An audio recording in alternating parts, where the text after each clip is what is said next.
দুই হাত না থাকার পরেও নিজের জীবন বাদে বাকি সবকিছুই উৎসর্গ করেছিলেন স্বামীর জন্য।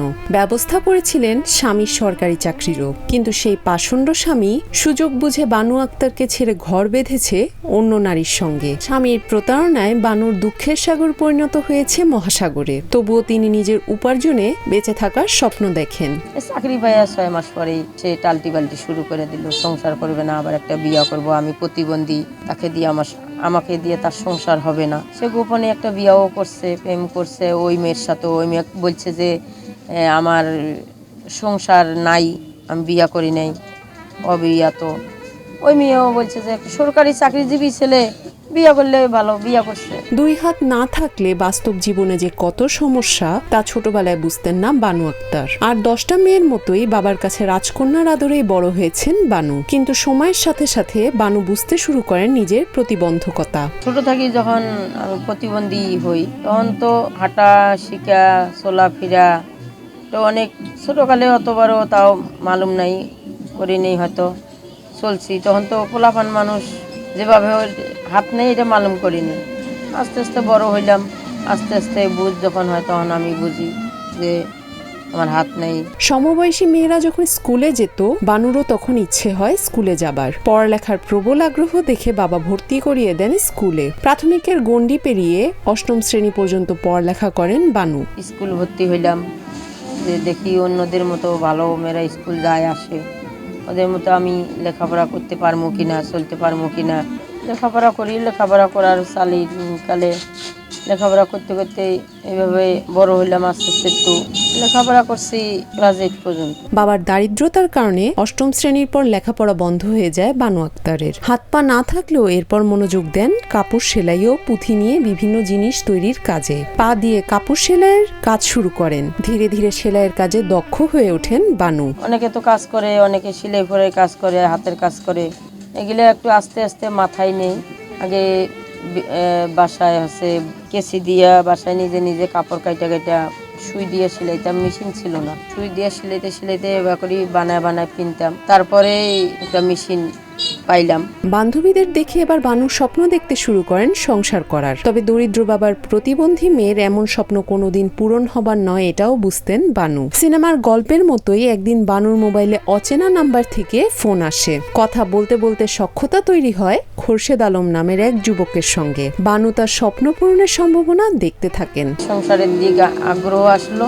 চলতে চলতে হঠাৎ একটা রং নাম্বার কল আইলো। আর পরে স্বামীর সাথে, যে স্বামী আমার ছিল, ওর সাথে সম্পর্ক হলো আস্তে আস্তে। বানু প্রতিবন্ধী হওয়ায় বিয়ে দিতে নারাজ ছিলেন তার বাবা। আর 10 জন সাধারণ মানুষের মতোই বানুর বাবাও মনে করতেন প্রতিবন্ধীর সাথে কেউ সংসার করবে না। কিন্তু বাবার নারাজিকে পাশ কাটিয়ে একদিন সবকিছু ফেলে গোপনে খোরশেদের সাথে গাজীপুর চলে আসেন বানু। তারপরে সংসারের দিক একটু আস্তে আস্তে আগ্রহ হইলো।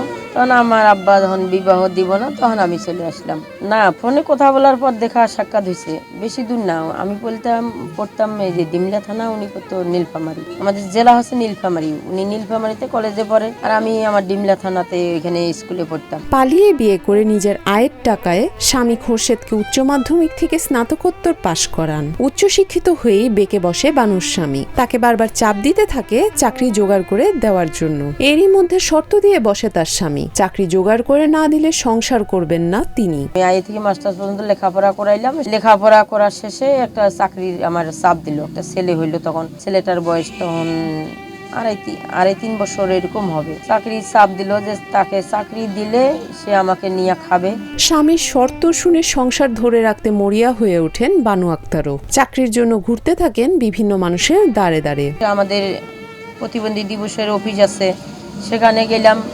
এই আমার বসিয়ার ভাই ছিল, বসিয়ার ভাই বললাম যে ভাই, আমার এরকম অবস্থা, আমার সংসারটা ভাঙ্গে যাচ্ছে, সে চাকরি না হলে আমাকে নিয়ে নাকি খাবে না, এটা দিয়ে কি করা যায়? হ্যাঁ, বসিয়ার ভাই বলতেছে যে তাইলে দেখি কি করা যায়। অবশেষে জোগাড় হয় সোনার হরিণ খ্যাত সরকারি চাকরি। উনি বলছিল যে চাকরি না নিয়ে তুমি অন্য কিছু আমাকে চাও, যে হাজবেন্ড চাকরি না দেওয়া ভালো, সে হয়তো ভবিষ্যৎ নাও থাকতে পারে। ওনার কথা অবশ্য মিল খাইছে। পরে আমি এই চাকরিটা দিল। আমি না চাকরি দেন, আমার যেহেতু একটা বাচ্চা আছে, সে আমাকে ফালাই যাব না। চাকরিতে যোগদানের মাস 6 পরই পাল্টে যেতে থাকে খোরশেদের আচরণ। সরকারি চাকরি পেয়ে বানুকে আর ভালো লাগে না তার। একদিন বানুকে সরাসরি জানিয়ে দেয় তাকে দিয়ে সংসার হবে না। পরে বানু জানতে পারে গোপনে অন্য নারীর সঙ্গে সম্পর্ক করে তাকে বিয়ে করেছে খোরশেদ। আমি বুঝছি যে আমি প্রতিবন্ধী, সে আমাকে থিয়া যাইতেও পারে, এটা আমারও একটা ধারণা ছিল। এই জন্য তাকে বললাম যে আমি যদি চাকরি নিয়ে দিই, তুমি যদি আমাকে ফালাই থিয়া যাও তখন আমার কি হবে? আমি কিছু নিলাম না, নিজের জন্য কিছু করলাম না, সব তোমাকে দিয়ে দিলাম, লেখাপড়া করাইলাম।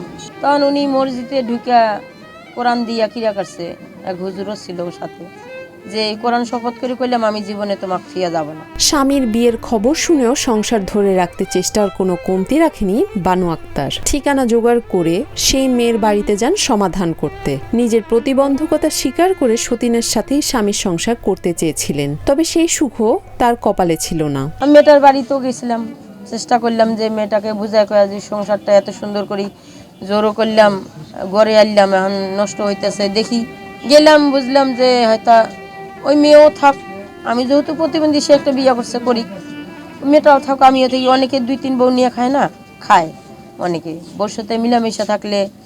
আবার অনেক মেয়েরাও আছে যে সতীনে অনেকে মিল থাকে। এখন হচ্ছে যে মেয়েটা তেমন একটা ভালো পরিবারের নাম। স্বামী ও সতীনকে পাওয়ার আশায় দীর্ঘ 1.5 বছর অপেক্ষা করে বানু আক্তার। এই দীর্ঘ সময় ক্ষণিকের জন্য তার খোঁজ নেয়নি খোরশেদ। স্বামীকে পাওয়ার জন্য 1.5 বছর পর আইনের আশ্রয় নেন বানু আক্তার, কিন্তু মামলা করেও স্বামীকে পাননি এই নারী। 1.5 বছরের মতো এইভাবে থাকলাম, যে দেখি সে যদি তার ওই বউকে বুঝাইয়া ওই বউ সহ যদি আসে আমার কাছে। 1.5 বছর গেল, আসলো না। পরে 1.5 বছর পর আমি মামলা করলাম। সচিবালয়ে চাকরি করেন বানু আক্তারের স্বামী। সেখানকার বড় কর্মকর্তারা তাকে সহযোগিতার আশ্বাস দিলেও এখনো পাননি ন্যায় বিচার। সে সচিবালয়ে চাকরি পেয়েছে, হয়তো সচিবালয়ের কিছু অফিসার আছে, তারপর দিকত দেয়, তাদের সাথে ও থাকে, ডিউটি করে।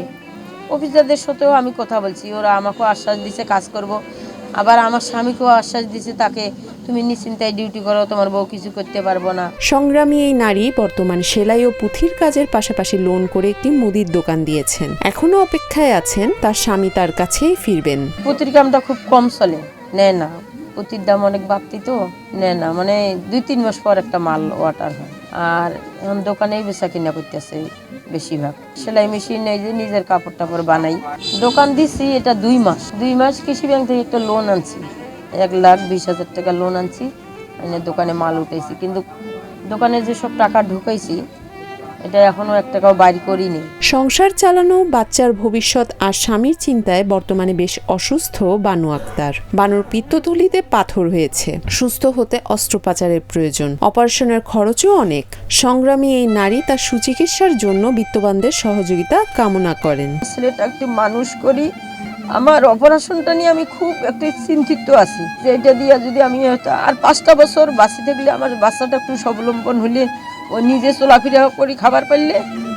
এই বিষয়ে যদি কোনো দর্শক আমাকে হেল্প করে কি, অথবা কোনো ভালো ডাক্তার হাসপাতাল যদি আমাকে একটু এই সহযোগিতা করতো, কি সরকারি অনেক আছে, নেতাকর্মীরা অনেকেই আছে, আমাকে যদি অপারেশনের দিকটা হেল্প করতো, তাহলে তাদের কাছে আমি যতদিন বাঁচবো ততদিন দোয়া কিন্তু করতাম, ওদের জন্য দোয়া করতাম।